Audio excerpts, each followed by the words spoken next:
que se hayan podido conectar. Veo que están al menos 5 de ustedes, 4 ya. Se nos fue uno.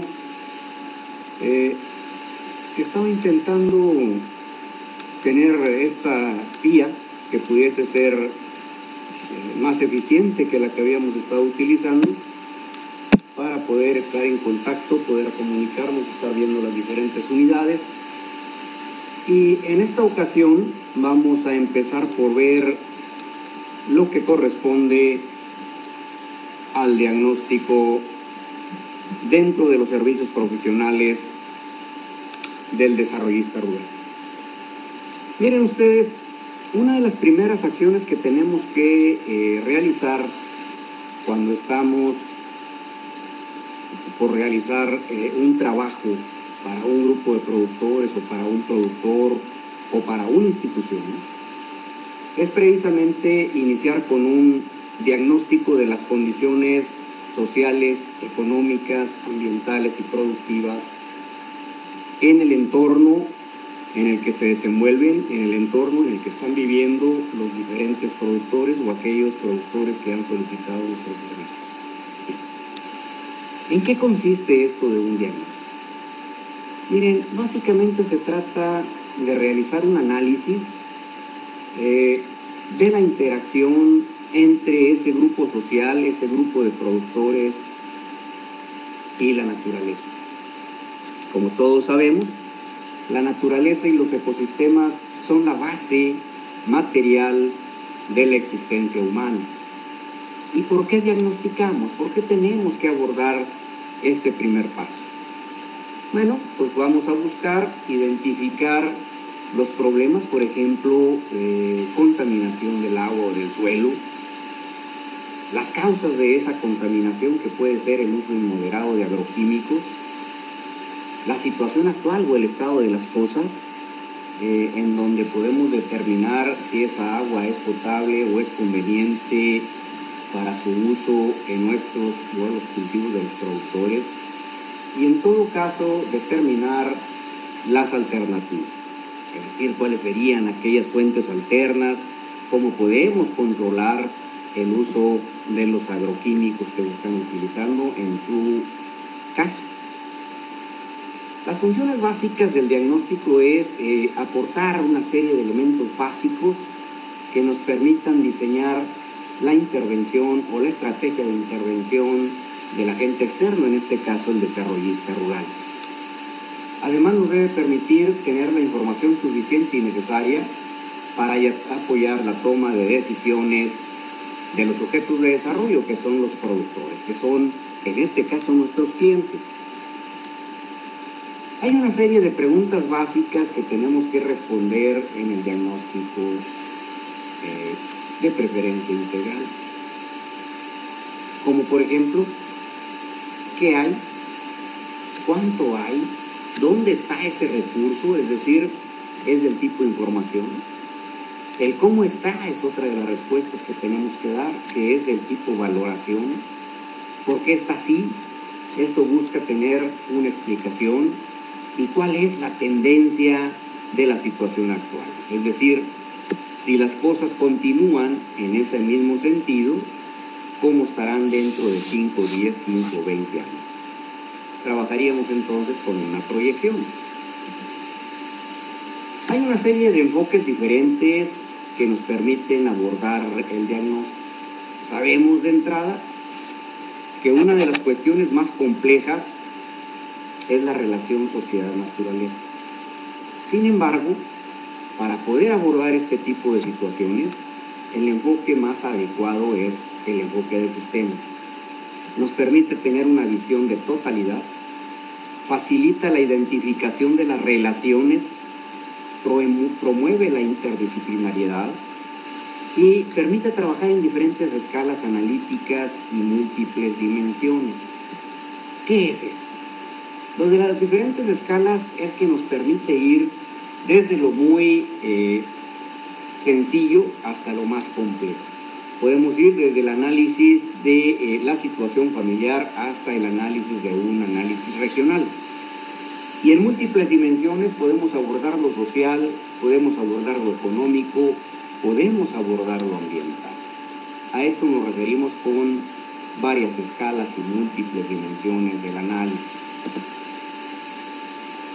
¿Cuáles serían los elementos de un sistema en términos generales?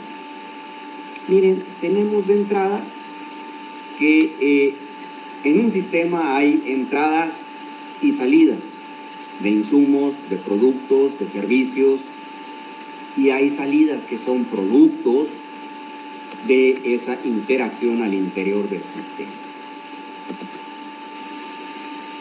Ejemplo de los sistemas de producción son, por ejemplo, las formas en que las unidades de producción organizan y administran sus recursos naturales, humanos y financieros para la producción de bienes y servicios. De hecho, son el principal vector antrópico de modelaje del paisaje. Es decir, la actividad humana es la que va modelando, la que va modificando los paisajes que actualmente podemos observar. Esto sucede a lo largo, generalmente, de muchísimo tiempo, de generaciones inclusive. Hay una serie de supuestos del enfoque de sistemas, en donde se dice que los productores, en el fondo, siempre tienen alguna razón para disponer de los recursos de la forma en que lo hacen.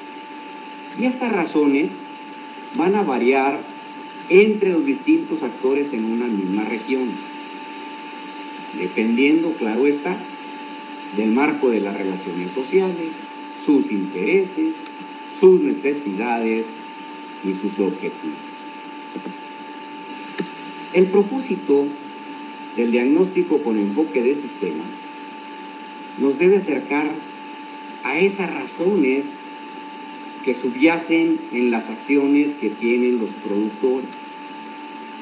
Entonces tenemos que considerar las relaciones sociales presentes, relaciones de colaboración, de solidaridad, pero también relaciones de competitividad, de confrontación, es decir, relaciones de poder presentes que se encuentran en el sector agropecuario. Tenemos que revisar también los recursos de que disponen. Sus necesidades y aspiraciones son muy importantes para no caer en lo que muy seguido ocurría en el pasado. Llegaba el técnico y en base a una serie de análisis solamente técnicos determinábamos qué es lo que se podía producir ahí. Y nuestra propuesta era, produzcase eso, sin contemplar las necesidades y las aspiraciones de la población, y muchas veces terminaban en elefantes blancos. Sistemas de riego, maquinaria agrícola abandonada. Y eso es lo que pretendemos evitar cuando consideramos qué es lo que quieren ellos, cuáles son sus necesidades, cuáles son sus aspiraciones, cuáles son sus conocimientos y cuáles son sus creencias también. Ello nos va a permitir conocer o acercarnos a conocer los motivos y razones que explican el por qué producen de esa forma y por qué viven de esa forma. Miren, la estructura de un sistema de producción agropecuario, en nuestro caso, está compuesto obviamente de la unidad de producción, que puede ser familiar, puede ser una sociedad. Está obviamente la parte agrícola propiamente, que lo denominamos subsistema agrícola. El otro va a ser el subsistema pecuario. Puede estar conformado también por un subsistema forestal o silvícola en el caso de las regiones del semidesierto, un subsistema artesanal, y englobando todo esto, relacionando con todo ello, el subsistema del mercado de bienes y servicios. Se habla de una serie de jerarquía de los sistemas agropecuarios en nuestro caso. Hablamos de a nivel de región, pues está el centro del mercadeo, de los créditos, de las informaciones. Vamos a tener un sistema de unidades de producción y vamos a tener una serie de sistemas no agropecuarios que están relacionados con esto. Si bajamos de nivel, estaríamos entrando al subsistema de finca o producción. Este va a estar con una serie de elementos al interior, el subsistema social y económico, el agrosistema de cultivos y el agrosistema pecuario.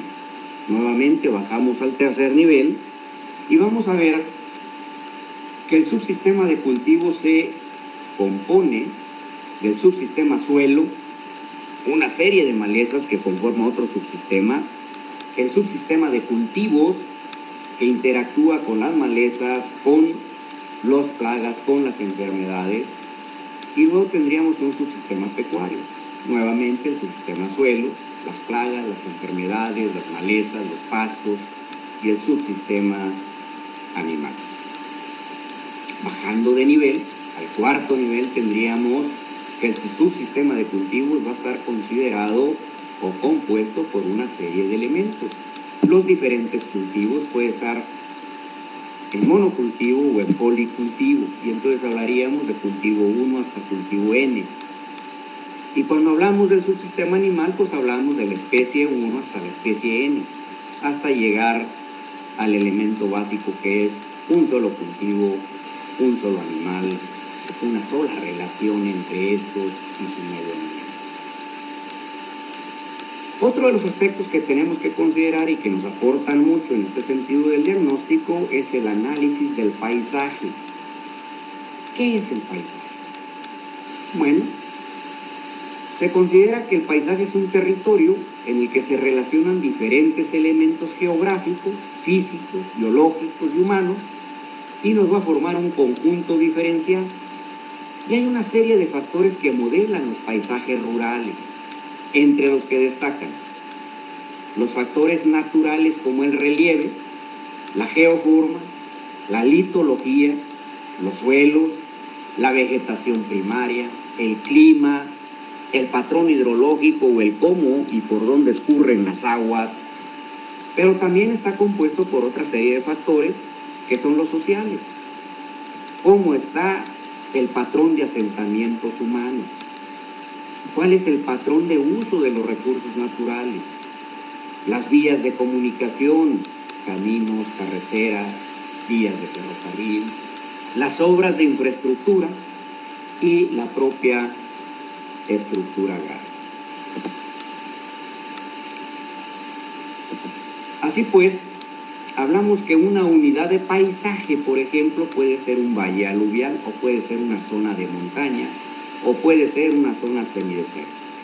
Y los elementos dentro de este paisaje pues pueden ser los ríos, el tipo de escorrentía, ríos, arroyos, canales, las zonas de asolve y de erosión o inundación.